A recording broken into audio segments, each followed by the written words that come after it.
Ia sadar, pelukannya kosong. Refleks, ia menegakkan tubuhnya. Matanya terbuka lebar, tangannya meraba-raba pangkuannya, dadanya, sekelilingnya. Tak ada aura, tak ada tubuh kecil yang semalam ia dekap dengan seluruh cinta dan nyawanya. Assalamualaikum warahmatullahi wabarakatuh. Kembali lagi di alunan fiksi malam. Sehat selalu untuk kita semua. Dilancarkan rezekinya dan dilunasi hutang-hutangnya. Silakan mendengarkan. Langkah yang tak lagi punya rumah. 02 Pak Tua.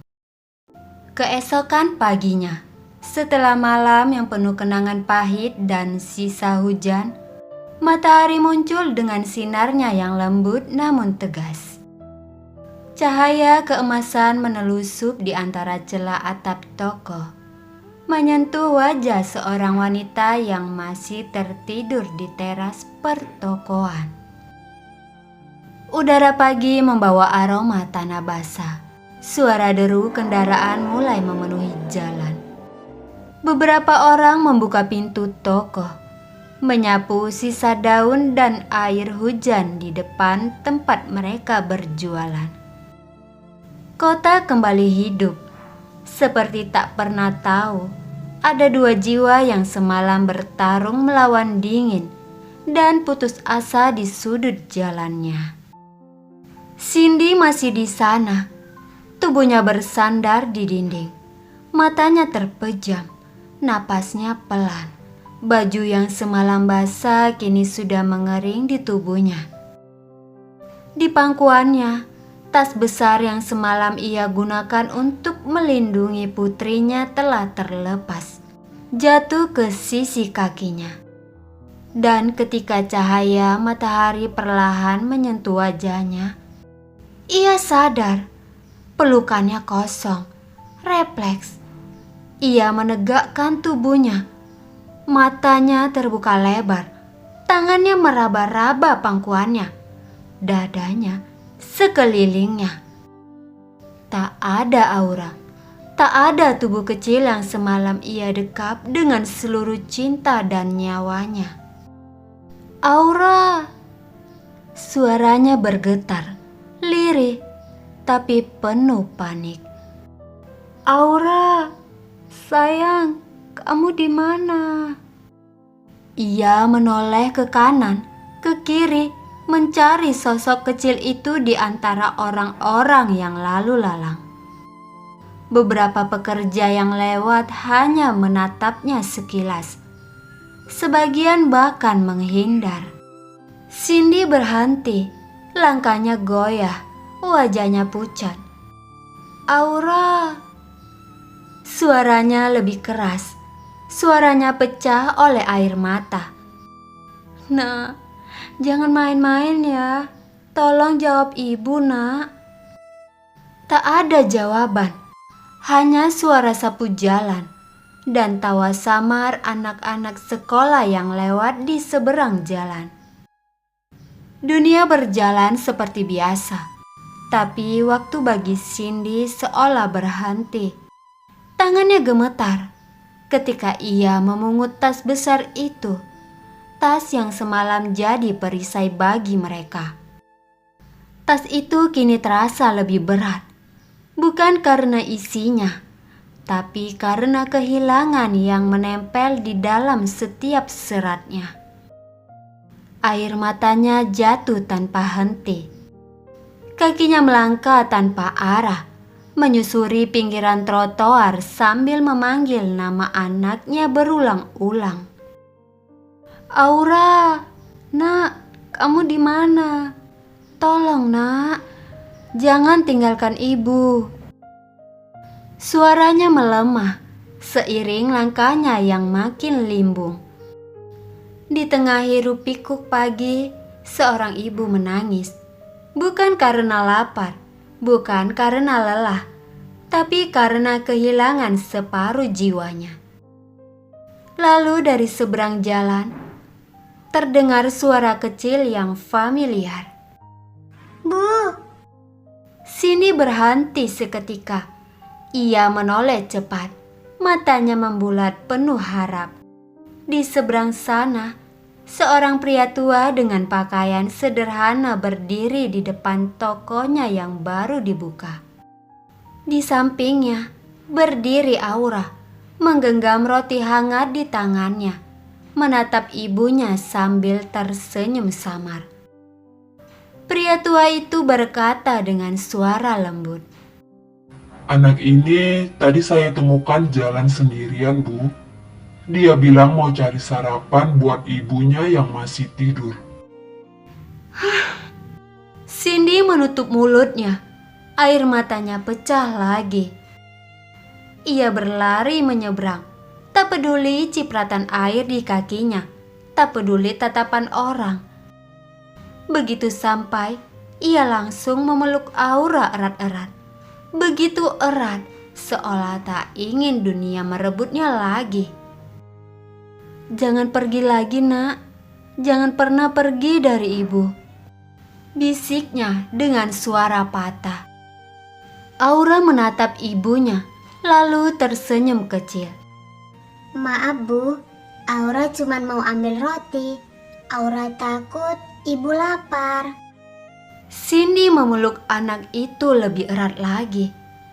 Air matanya jatuh di rambut kecil itu, bercampur dengan embun pagi yang belum mengering.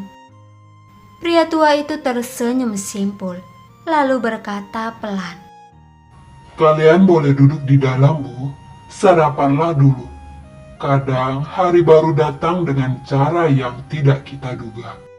Cindy menatapnya lama, lalu mengangguk pelan. Dalam hatinya ia tahu, Allah tidak pernah benar-benar pergi. Pria tua itu berbalik badan. Kedua tangannya diletakkan di belakang tubuh. Langkahnya tenang dan berwibawa. Ia berjalan perlahan masuk ke dalam toko kecil miliknya yang baru saja dibuka pagi itu. Aroma kayu dan debu tipis masih menggantung di udara, bercampur dengan wangi roti hangat yang dibawa Aura. Tanpa menoleh, pria itu berkata dengan suara berat tapi hangat, Sepertinya kau sedang mengalami kesulitan, Nak. Cindy terdiam, tubuhnya menegang seketika, seolah kata-kata itu menelusup menembus lapisan hatinya yang paling dalam. Ia tidak tahu bagaimana harus menjawab. Suaranya tercekat di tenggorokan. Matanya kembali basah. Pria tua itu berhenti di depan meja kayu panjang di dalam tokonya. Ia duduk perlahan, menghela napas, lalu memandang jauh ke arah pintu, tempat Cindy masih berdiri dengan wajah bingung dan lelah. Aku sudah mendengar semua dari putrimu. Ujarnya pelan. Cindy menoleh, menatap Aura yang kini duduk di teras toko, menggoyangkan kakinya sambil menikmati roti hangat dengan wajah polos dan senang. Pemandangan itu membuat hati Cindy semakin perih, antara haru dan syukur yang menyesak di dada. Pria tua itu melanjutkan, Aku tidak tahu kebaikan apa yang pernah kau lakukan di masa lalu. Tapi Tuhan pasti tidak pernah menutup mata. Kalau kau berkenan, aku izinkan kau bekerja di toko perabot milikku ini. Dan kau boleh tinggal di ruang belakang. Setidaknya sampai kau mampu menyewa rumah sendiri. Cindy tertegun, matanya membulat sempurna, seolah tak percaya dengan apa yang baru ia dengar.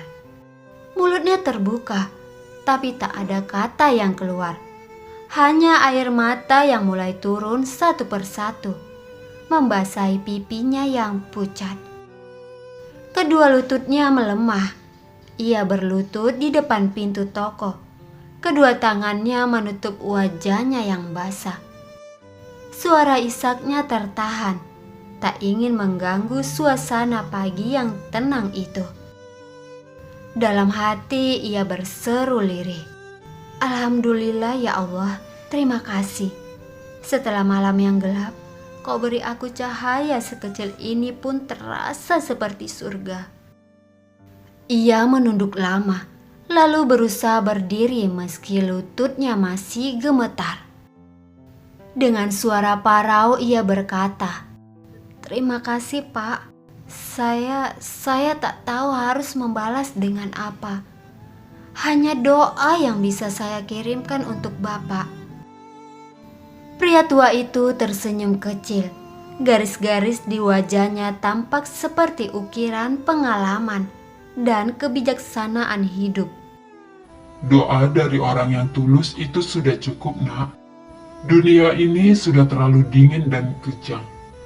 Kalau kita bisa sedikit menghangatkannya, kenapa tidak? Cindy menunduk, menangis pelan sambil mengangguk.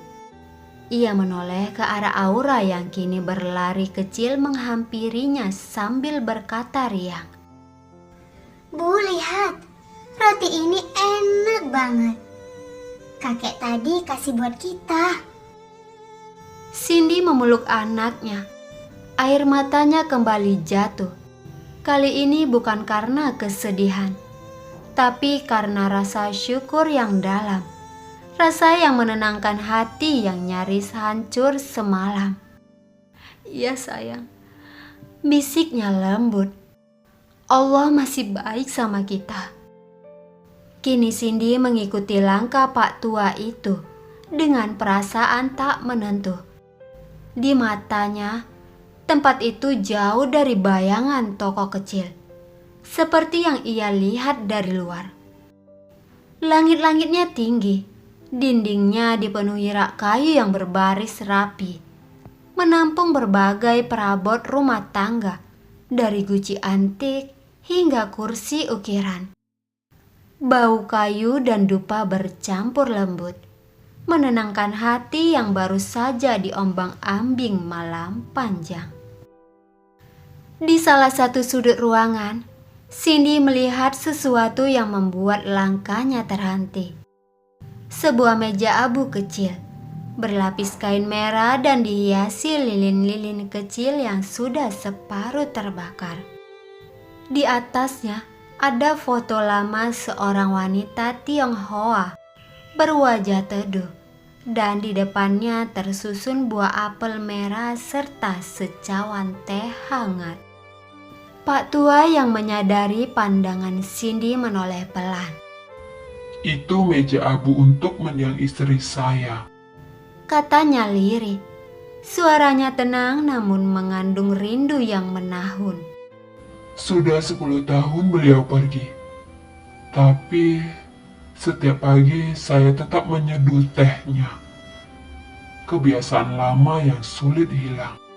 Cindy menunduk, merasakan sesuatu menyesak di dadanya. "Beliau pasti wanita yang baik, Pak," ucapnya pelan. Pak tua tersenyum tipis. Sama seperti kamu, barangkali. Tetap bertahan meski dunia tak ramah. Mereka kembali melangkah. Di sisi lain ruangan, Pak tua berhenti di sebuah pintu kecil berwarna gading. Kamar ini kosong. Ujarnya sambil membuka pintu. Kau bisa tidur di sini bersama anakmu. Tidak besar, tapi cukup hangat. Cindy melangkah masuk. Ruangan itu sederhana, tapi bersih. Ada ranjang kayu, selimut tipis, dan jendela kecil menghadap jalan. Cahaya pagi menembus tirai, membentuk garis lembut di lantai. Aura, yang sedari tadi menggenggam tangan ibunya, melangkah maju, matanya berbinar. Bu, rumah ini lebih bagus dari rumah kita dulu. Katanya polos, senyumnya mereka seperti matahari pertama setelah badai. Cindy tersenyum samar, namun matanya basah. Ia menatap putrinya, lalu menunduk dalam sujud syukur. Dalam hati ia berbisik, "Ya Allah, jika ini bentuk kasih sayang-Mu setelah hujan panjang, aku berjanji aku tak akan menyia-nyiakannya." Pak tua berdiri di ambang pintu, menatap mereka dengan mata yang tak lagi setua usia tubuhnya. Ia tahu, sejak pagi itu, dua jiwa yang kehilangan arah telah menemukan rumah. Bukan karena dinding dan atap, tapi karena belas kasih yang menautkan manusia satu sama lain. Kalau begitu, kamu bisa bersihkan tubuhmu dulu di belakang. Ujar Pak tua dengan nada tenang. Setelah itu, bantu-bantu sedikit di depan. Tidak perlu terburu-buru. Cindy mengangguk sopan, matanya menatap lantai, sementara Aura masih terpaku memandang sekeliling. Seolah setiap sisi rumah itu memancarkan kehangatan yang lama ia rindukan. Pak tua itu berbalik, langkahnya perlahan menuju ruang depan. Suara sandal beradu pelan dengan lantai. Namun, sebelum ia benar-benar menghilang dari pandangan, suara Cindy terdengar lirih, nyaris tenggelam dalam udara pagi. "Pak," panggilnya pelan. "Boleh saya tahu siapa nama Bapak? Dan apakah Bapak tinggal sendirian di rumah sebesar ini?" Pak tua menghentikan langkahnya. Baunya sedikit bergerak, lalu ia menoleh separuh. Garis wajah tuanya menampakkan senyum tipis. Senyum yang seperti menyimpan kisah panjang di balik ketenangan. Namaku Tian Wei. Orang-orang di sini memanggilku Pak Tian saja. Jawabnya lembut. Sudah lama saya tinggal sendirian. Anak saya dulu sempat membantu di toko ini. Tapi sekarang dia bekerja di negeri jiran Malaysia. Katanya dunia di sana lebih luas untuknya. Cindy terdiam, hatinya terasa mencubit. "Apakah Bapak sering bertemu dengannya?" Tanyanya dengan suara hampir bergetar. Pak Tian menggeleng pelan. Tidak sering. Dia sibuk dan saya tidak ingin merepotkannya. Anak muda punya jalannya sendiri. Ia menatap langit-langit sejenak, lalu menoleh lagi ke arah Cindy. Kau tahu nak, hidup ini seperti perabot tua. Katanya sambil tersenyum samar. Meski terlihat usang selama dirawat, masih bisa berguna. Begitu juga dengan hati manusia. Cindy menunduk, kedua tangannya saling menggenggam erat di depan perut. Ucapan itu bagai menembus dadanya, menyalakan sesuatu yang lama padam. "Terima kasih Pak Tian," ujarnya lirih. "Terima kasih sudah mau menolong orang seperti saya." Pak Tian tertawa kecil, lalu melangkah lagi ke arah pintu depan. Sudah, bersihkan dirimu. Tak perlu banyak terima kasih. Dunia ini terlalu berat kalau kita hanya memikulnya sendirian. Cindy menatap punggung pria tua itu hingga menghilang di balik rak perabot. Aura kemudian menarik ujung baju ibunya. Matanya berbinar polos. Bu, kakek itu baik ya. Cindy tersenyum, membelai kepala putrinya yang lembut. "Iya sayang, baik sekali. Mungkin Allah kirim dia untuk jaga kita." Terima kasih sudah mendengarkan sampai habis. Aku doakan yang mendengarkan sehat selalu dan dilimpahkan rezekinya.